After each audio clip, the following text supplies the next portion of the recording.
नमस्कार विद्यार्थी मित्रांनो, आज आपण महाराष्ट्र पोलीस महावितरण महापरीक्षा आणि सरळ सेवा भरतीसाठी महत्त्वाचे असणाऱ्या मराठी व्याकरण मधील समास या टॉपिकला सुरुवात करणार आहोत।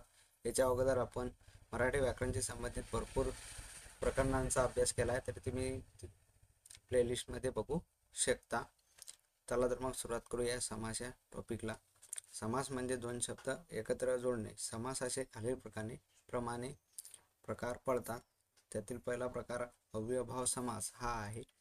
ज्या समासाचे पहिले पद महत्त्वाचे असते आणि समासात स्थळ वेळ रीतिवाचक दाखवली जाते त्या समासाला अव्ययभाव समास असे म्हणतात। म्हणजे ज्या समासामध्ये स्थळ वेळ हे रीतिवाचक म्हणजे चालूच आहे अशी दाखवल्या जाते, म्हणजे तिला खंड नाही अशी दाखवल्या जाते, तिला अव्ययभाव समास असे म्हणतात। त्यातील पहिलं उदाहरण हा जन्म, तर याचे उत्तर येते जन्मापासून। यथाक्रम, तर याचे येतात क्रमाप्रमाणे, म्हणजे ते कोणताही खंड न पडता ती गोष्ट चालू आहे। आमरण, तर मरेपर्यंत हे त्याचे उदाहरण येते। आपण याच्यामध्ये समास हे प्रकरण एकदम शॉर्टकट पद्धतीने विद्यार्थ्यांना समजेल आणि लक्षात राहील अशा पद्धतीने तयार केलेले आहे, तरी तुम्ही संपूर्ण व्हिडिओ बघावा। पुढील समास तत्पुरुष समास। या तत्पुरुष समासामध्ये दुसरे पद महत्त्वाचे असते। तर तत्पुरुष समासाचे पुढील प्रकार पडतात। त्यातील पहिला प्रकार नत्र तत्पुरुष समास। नत्र तत्पुरुष समासामध्ये कोणत्याही उदाहरणामध्ये नकार दाखवलेला असतो, तर त्याच्यातील काही उदाहरणं आपण आता बघणार आहोत। त्यातील पहिलं उदाहरण आहे निर्दोष, म्हणजेच दोष नसलेला। अनादर म्हणजे आदर नसलेला। अपुरा म्हणजे पूर्ण नसलेला। हे सर्व उदाहरणं नत्र तत्पुरुष समासाचे आहेत। त्याच्या पुढील प्रकार कर्मधारय समास, म्हणजे ज्या शब्दाची फोड केल्यानंतर पहिला शब्द विशेषण व दुसरा शब्द नाम असतो त्याला कर्मधारय तत्पुरुष समास असे म्हणतात। त्याचे उदाहरण खालीलप्रमाणे। पहिला प्रकार नीलकमल, म्हणजेच निळे असे कमल। घनश्याम म्हणजे घनासारखा श्याम। पितांबर म्हणजे पिवळे असे वस्त्र। तर कर्मधारय समासमध्ये पहिले शब्द हा विशेषण आहे आणि दुसरा शब्द हा नाम आहे, म्हणजे निळे हे विशेषण आहे आणि कमळ हे नाम आहे। घनासारखा म्हणजे घन हे काय झालं, विशेषण झालं, आणि श्याम हे नाम झालेलं आहे। पिवळे हे वस्त्र आहे, पिवळे हे विशेषण आहे आणि वस्त्र हे नाम आहे। पुढील प्रकार द्विगु समास। शब्दाची फोड केल्यानंतर पहिला शब्द संख्या आणि दुसरा शब्द नाम येतो, त्याला द्विगु समास असे म्हणतात। त्याचे उदाहरण पुढील प्रमाणे। बारभाई, बारभाई म्हणजे 12 भावंडांचा समूह, म्हणजेच बारभाई होय। त्रैलोक्य म्हणजे 3 लोकांचा समुदाय, म्हणजे त्रैलोक्य। पंचवटी म्हणजे 5 वडांचा समूह, म्हणजे पंचवटी होय। म्हणजे याच्यामध्ये पहिली संख्या ही पहिला शब्द हा संख्या असतो आणि दुसरा शब्द हा नाम येतो। पुढील प्रकार मध्यम लोपी समास, म्हणजे याच्यामध्ये मधले पद जे आहे ते लपवले जाते। एकदम साध्या सोप्या पद्धतीने याची व्याख्या आहेत, तरी हे लक्षात ठेवल्या जाऊ शकतात आणि विद्यार्थ्यांना परीक्षेमध्ये पेपर सोडवताना आठवण्यासाठी सुद्धा अत्यंत महत्त्वाचे ठरतात। मध्यम लोपी समास म्हणजे मधले पद लपवले जाते। याचे उदाहरण पुढील प्रमाणे। साखर भात म्हणजे साखर घालून केलेला भात। कांदे पोहे, कांदा घालून केलेले पोहे, याचे उदाहरण तयार होतात। याच्या पुढील प्रकार विभक्ती तत्पुरुष समास। कोणत्या तरी विभक्तीचा प्रत्यय लागतो, म्हणजे या विभक्ती तत्पुरुष समासामध्ये कोणती तरी एक विभक्तीचा प्रत्यय त्याच्या उदाहरणामध्ये लागलेला असतो। राजवाडा म्हणजेच राजाचा वाडा, म्हणजे इथं चा लागलेला आहे, म्हणजे चाची चे चाचे हे षष्ठी विभक्तीचे प्रत्यय लागलेला आहे। दुसरं उदाहरण वनभोजन, वनातील भोजन म्हणजे तील, म्हणजे सप्तमी विभक्तीचा प्रत्यय इथं लागलेला आपल्याला आढळून येते। विभक्ती प्रकरण जर कोणी विद्यार्थ्यांनी बघितलं नसेल तर त्यांनी डिस्क्रिप्शनमध्ये संपूर्ण मराठी व्याकरणची प्लेलिस्ट दिलेली आहे, त्याच्यामध्ये विभक्ती हे प्रकरण शिकवलेलं आहे, ते पण शॉर्टकट पद्धतीने तुम्ही जाऊन ते बघू शकता. अलुप तत्पुरुष समास, कोणतेही पद नष्ट होत नाही. अलुप तत्पुरुष समास म्हणजे कोणतेही पद नष्ट होत नाही. म्हणजेच त्याचे उदाहरण तोंडी लावणे, म्हणजे तोंडी साठी हे हा प्रत्यय लोप पावलेला नाही आहे, म्हणजे तो नष्ट झालेला नाही आहे. पंकेरुह याच्यामध्ये के हा लोप पावलेला नाही आहे, म्हणजे हे अलुप तत्पुरुष समासाचे उदाहरण आहे. पुढील प्रकार उपपद तत्पुरुष समास, म्हणजे शब्दाची फोड केल्यानंतर दुसरा शब्द जर धातू असेल तर त्याला उपपद असे म्हणतात.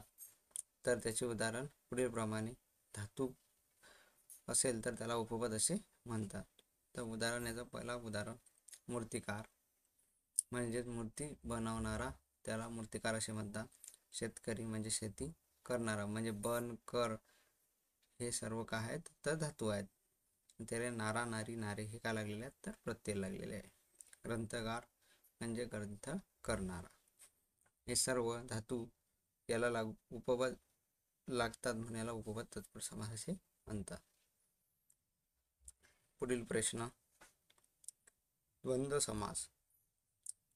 याच्या द्वंद्व समासामध्ये दोन्ही पद महत्त्वाची असतात आणि याचे प्रकार पुढील प्रमाणे पडतात. समाहार द्वंद्व समास, म्हणजे मानवी जीवनाशी संबंधित जे शब्द येतात, जे वस्तू असतात किंवा त्याच्या सभोवतालच्या त्या गोष्टी असतात, त्यांना समाहार द्वंद्व समास असे म्हणतात. याचे उदाहरण पुढील प्रमाणे, बाजारहाट, बाजारहाट म्हणजे तत्सम वस्तू. चहा पाणी म्हणजे चहा पाणी व इतर फराळाचे पदार्थ. वेणी फणी म्हणजे साज शृंगाराच्या वस्तू. या सर्व मानवी जीवनाशी संबंधित असल्यामुळे हे सर्व उदाहरणं समाहार द्वंद्व समासाचे आहे. पुढील प्रकार वैकल्पिक द्वंद्व समास, म्हणजे दोघांमध्ये विकल्प दाखवलेला असतो त्यांना वैकल्पिक द्वंद्व समास असे म्हणतात. त्याची उदाहरणं पुढील प्रमाणे, 15-16 म्हणजे 15 आणि 16, म्हणजे 15 किंवा 16. मागे पुढे, मागे आणि पुढे, म्हणजे याच्यामध्ये विकल्प दाखवलेला आहे. बरे किंवा वाईट, म्हणजे बरे अथवा वाईट, म्हणजे अथवा हा एक विकल्प दाखवलेला आहे. पुढील द्वंद्व समासाचा प्रकार इतरेतर द्वंद्व समास, म्हणजे दोन्ही पदे व आणि या शब्दाने जोडलेले असतात त्यांना इतरेतर द्वंद्व समास असे म्हणतात. उदाहरणार्थ, बहीण भाऊ, याचे फोड केल्यानंतर बहीण आणि भाऊ असे दोन शब्द तयार होतात आणि हा शब्द आणीने जोडलेला आहे, म्हणजेच हे इतरेतर द्वंद्व समासाचे उदाहरण आहे. विटी दांडू, म्हणजेच विटी आणि दांडू याला सुद्धा आणि या शब्दाने जोडलेला आहे, म्हणजे हे इतरेतर द्वंद्व समासाचे प्रकरण आहे, उदाहरण आहे. पुढील प्रकार बहुविरी समास, दोन्ही पदे महत्त्वाची नसून तिसरे पद महत्त्वाचे असते त्याला बहुविरी समास असे म्हणतात. यातील पहिला प्रकार विभक्ती बहुविरी समास, कोणत्या तरी विभक्तीचा प्रत्यय याच्यामध्ये लागलेला असतो, पण याचे सुद्धा दोन प्रकार पडतात, समाधिकरण आणि व्याधिकरण. त्यातील पहिला प्रकार समाधिकरण, तर दोन्ही शब्दाला एकाच विभक्तीचा प्रत्यय असतो त्याला समाधिकरण असे म्हणतात. म्हणजे लंबोदर, लांब आहे उदर ज्याची असा तो, म्हणजेच गणपती म्हणजे प्रथमा विभक्ती. लांब आहे उदर ज्याची असा तो कोण, गणपती, म्हणजे गणपती कोणत्या विभक्तीमध्ये येतो, प्रथमा. बरोबर. पुढचं उदाहरण आहे पांडुरंग, म्हणजे पांडुर आहे रंग असा तो, म्हणजे कोणती विभक्ती तर प्रथमा विभक्ती, हे सुद्धा प्रथमा विभक्तीमध्ये येतो. पुढील प्रकार व्याधिकरण, दोन्ही शब्दांना वेगवेगळ्या विभक्तीचे प्रत्यय लागतात त्यांना व्याधिकरण असे म्हणतात. म्हणजे चक्र, उदाहरणार्थ चक्र पाणी, म्हणजे चक्र आहे पाणीत असा तो, म्हणजे विष्णू. याच्यामध्ये प्रथम आणि सप्तमी अशा दोन्ही विभक्तीचा प्रत्यय लागलेला आहे, म्हणजे तो आला म्हणजे सप्तमी, आणि याचा जो अर्थ निघतो चक्र आहे पाणी तसा तो विष्णू, तो आहे प्रथमा, याचे उत्तर निघते, म्हणून याच्यामध्ये दोन विभक्तीचा प्रत्यय लागतो.